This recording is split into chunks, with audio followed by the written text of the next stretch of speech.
Sammo Hung, who is 73 years old, thinks back on a life full of bumps, laughs, and the sound of Bruce Lee's name. A name that still makes him feel proud and hurt. He is smoother now, but his memory is still sharp. When he talks about Bruce, it sounds like he's confessing, though he means well. He saw Bruce Lee as more than just a star. Some people woke up because of him, and now people see martial arts not as violent, but as moving thought. Their story began in Hong Kong's crowded back streets, where drive was stronger than lights and dreams were shaped by hard work.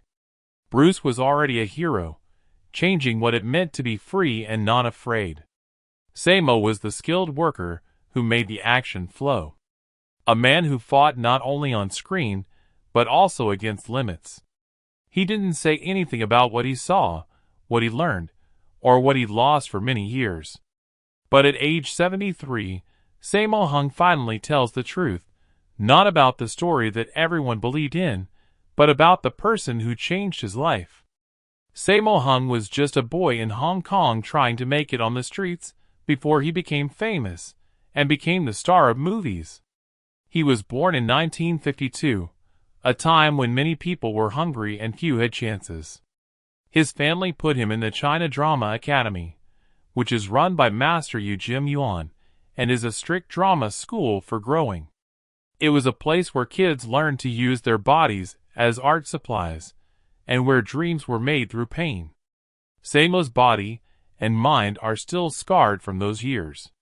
But they also taught him the skills that would guide his career. Every morning before dawn, they did hours of flips, strikes, and stretches. By evening, they were tired, but they were also proud, but they didn't say it. There were names among the other kids that would later be heard all over the world in movies.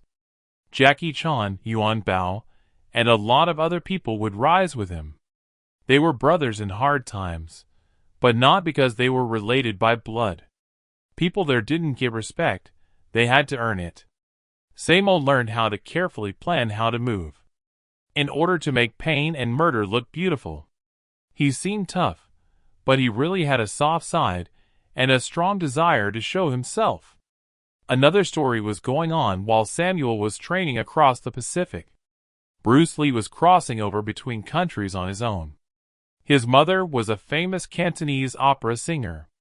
He moved from Hong Kong to the United States to study philosophy and use martial arts to connect people from East and West.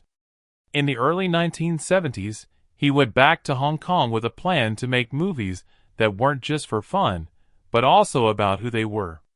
He aimed to show the world that Chinese strength was more than just having a lot of muscle.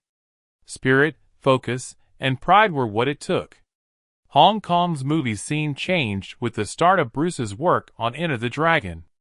The studios were full of life, and every young stuntman wanted to be a part of something bigger than himself. Bruce became interested in Sammo, who was already known for being a great dancer and choreographer. The two guys were very different in terms of their background and build. Bruce was thin and powerful, like a storm in motion. Sammo was large, strong, and planned. But when they met on set, they hit it off right away. They both knew that martial arts was more than just fighting. It was telling stories. Later, Sammo remembered how Bruce carried himself. He was focused, persistent, and always trying to be the best. Those around him were pushed to do more, move better, and think faster. Some people were scared by that drive. It made Sammo feel good. They talked about rhythm, technique, and what each strike meant behind the camera. There was respect for each other, and sometimes a little competition. They were artists who pushed each other to their limits and learned from every experience. They worked together for a short time, but it made an impact that will never go away.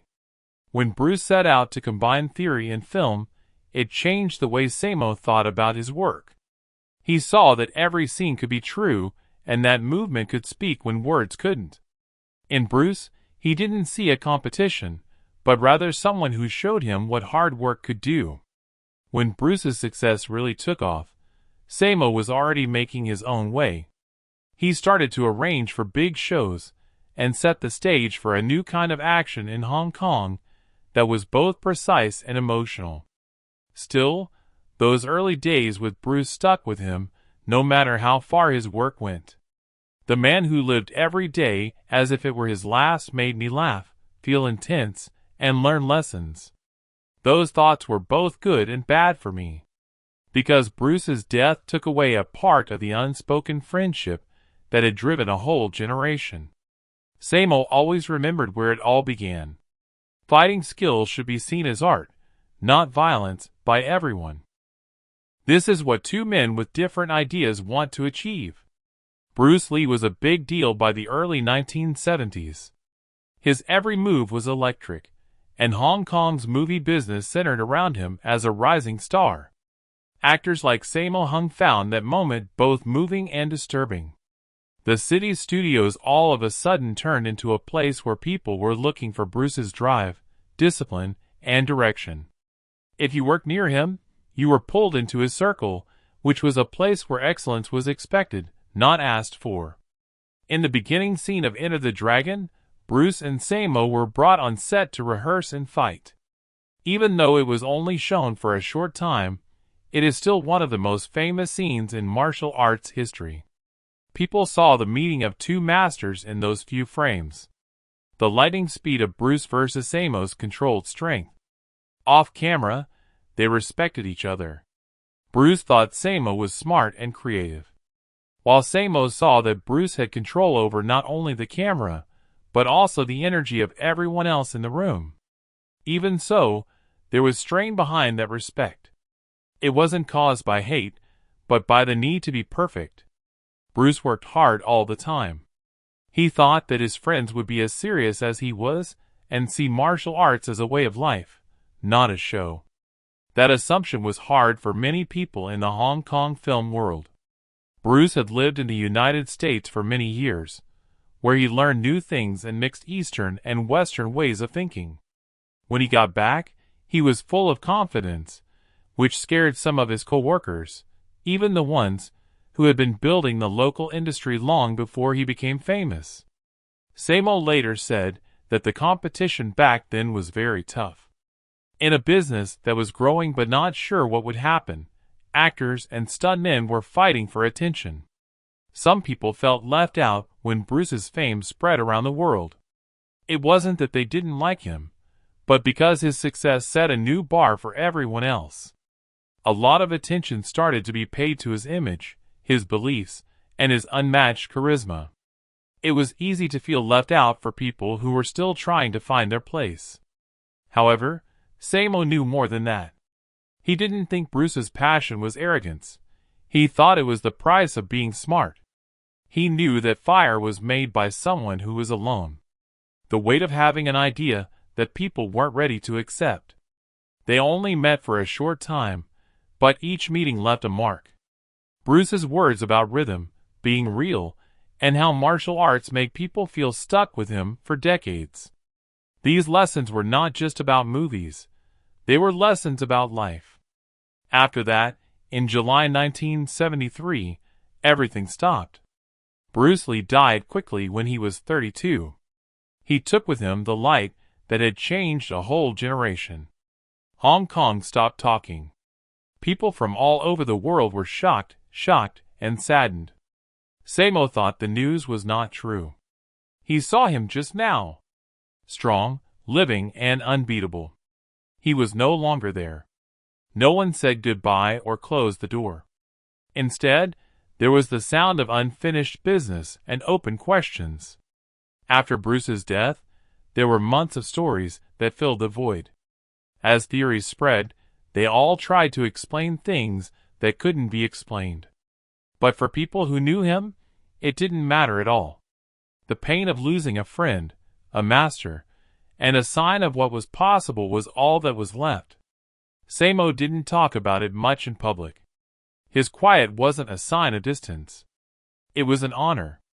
He thought that noise shouldn't get in the way of some accomplishments. Others used Bruce's fame to make money, but Sammo turned inward. He kept working, teaching, and choreographing, and he used parts of Bruce's ideas in his own movies. But behind his steady rise, there was a sadness that no one spoke about. The world had lost not only a celebrity, but also a visionary. He didn't put an end to the rumors or join the talks that started after Bruce died for years. He didn't get in the way of history, because sometimes silence is the best way to honor what words can't say. It was decades before Sammo Hung talked about Bruce Lee in a public way again. Their short meetings had turned into historical events that were shown over and over on TVs all over the world. But for Sammo, those images weren't like scenes from a movie. They were pieces of a life, reminders of a relationship that was based on trust and strict rules. As time went on, his once sturdy body began to weaken, and he began to see things more clearly when he looked back. A lot of the time, Sammo was honest in talks instead of showing respect. He never made their relationship sound more emotional than it was, and he never said he knew Bruce better than other people. The thing he remembered most about Bruce was how hard he worked out until his body hurt, and how he questioned everything, even custom. When Sammo thought about how Bruce questioned old ways of thinking, he would smile. He appreciated that rebellion because he knew what it was all about. Both men had been through hard times and learned that discipline was a way to stay alive. During the 1980s and 1990s, Sammo quietly used what he had learned to direct, choreograph, and play in some of Hong Kong's most important movies. Bruce's ideas showed up in his work. His fight scenes had meaning, feeling, and accuracy. He thought the same thing Bruce did, that martial arts were a way to show oneself, but not out of ego, but out of truth. He often didn't call Bruce a hero when he talked about him. Instead, he called him a man who wouldn't stop learning. That honesty about people made Sammo's thoughts strong. He wasn't giving Bruce Lee praise. He thought about him. He said it had hurt him to talk about the past for years. Bruce's death left more than just a hole. It made me wonder things I could never know the answers to. When Sammo talked about him, it wasn't about finding out secrets. It was a way to respect what was real between them. He remembered what they had talked about, the laughs they shared between takes, the times when Bruce's self-assurance gave way to weakness. The man who put himself to the edge because he was afraid of not living up to his own standards was not the man who seemed unbeatable. Sammo thought that truth was what made Bruce human. As time went on, younger artists asked Sammo about Bruce, and his answers were based on practical experience. He would tell them that being great costs something, and that passion without balance can destroy a person. He talked about Bruce's plan to bring East and West together, and show that art could blur the lines between cultures. It was brave of them to be alone, which Sammo respected. In Bruce's story, he saw parts of his own life, the sacrifices, the exhaustion, and the long fight to stay true to himself in a fame-driven business. As he got older, Sammo found peace in thinking about things. He was no longer burdened by comparison or competition. Instead, he saw Bruce's sign all around him. Bruce had changed the course of every movie that used martial arts as a plot device, and every young actor who took their craft seriously. Also, Sammo knew that Bruce had helped him become successful. Sammo finally talked about their connection, and his words were not angry. They were filled with thanks. He talked about how Bruce had opened up new possibilities and given people hope that they could become something bigger in an interview. There had been decades of silence and understanding between those few words. They showed the quiet bond between two men who both wanted to make martial arts more than just movement. They wanted to make it a language of meaning. When Sammo thought about his path, he realized that Bruce Lee's legacy was bigger than movies and books. It lived in the people he inspired. It lived in the habit that Sammo taught the next generation. And when that thought crossed my mind, the heavy silence finally turned into peace. The world had changed by the time Sammo Hung was in his 70s. It was quieter on the movie sets, things moved more slowly, and the people around him look younger. But whenever Bruce Lee's name came up, his face became softer in some way. He had gained perspective over the years, and learned that memories do not go away with time. It only changes their shape. He no longer carried as much weight about the past. Instead, he felt a quiet sense of acceptance. The years went by, and Sammo kept working. He directed, taught, and performed long after many of his friends had stopped. Not only was he good at sports, but he was also good at telling stories through movement, which was similar to the way Bruce had lived his life. Without copying Bruce directly, Sammo paid tribute to him by making sure that his own work was true to life. He now knew that heritage isn't about copying, it's about carrying on.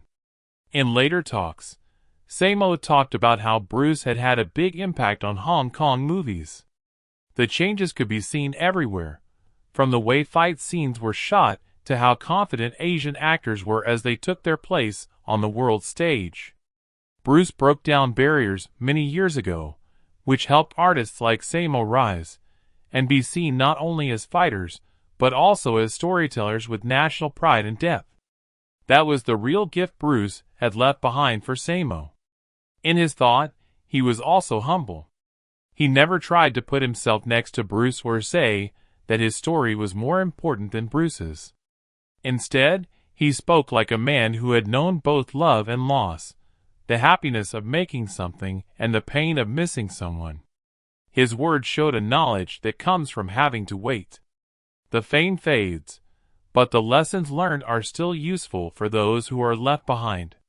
When younger filmmakers asked Sammo for help, he often told them how important it was to be disciplined, respectful, and honest. In his words, martial arts on screen were meaningless without feeling. He told them that every hit should be real and every move should have a purpose. Bruce used to stand for the same things that those people did. Because he passed them on, Sammo became a way for that idea to live on, not through memory but through practice. When Sammo looked back, he seemed happy with the path that had led him here. He had been successful, failed, laughed, and lost. He knew how quickly people forget about the people who came before them. But he had also seen how their impact lasts for a long time. Even though Bruce's life was short, it changed the paths of many people, including his own. Sammo felt a quiet kind of relief after he understood what was going on. He didn't talk about Bruce as a mythical figure from the past, but as a real person who had been through a lot. Now he understood how brave Bruce was to go against what everyone else thought, to say that art could bring people from different countries together, and to think that one person could change how people saw things just by moving. In that thought, Sammo gained new respect for Bruce and the values they had both lived by. In his 70s, Sammo's thoughts showed no signs of anger or sorrow. What was left was thanksgiving. Thanks for the lessons, the memories, and the goal they once worked toward together. His acknowledgement was simple, but it meant a lot. Bruce had shown him that fame and money were not what made someone great. What made someone great was how deeply their work could inspire others to grow. With the last few years of his career behind him, Sammo kept that word alive.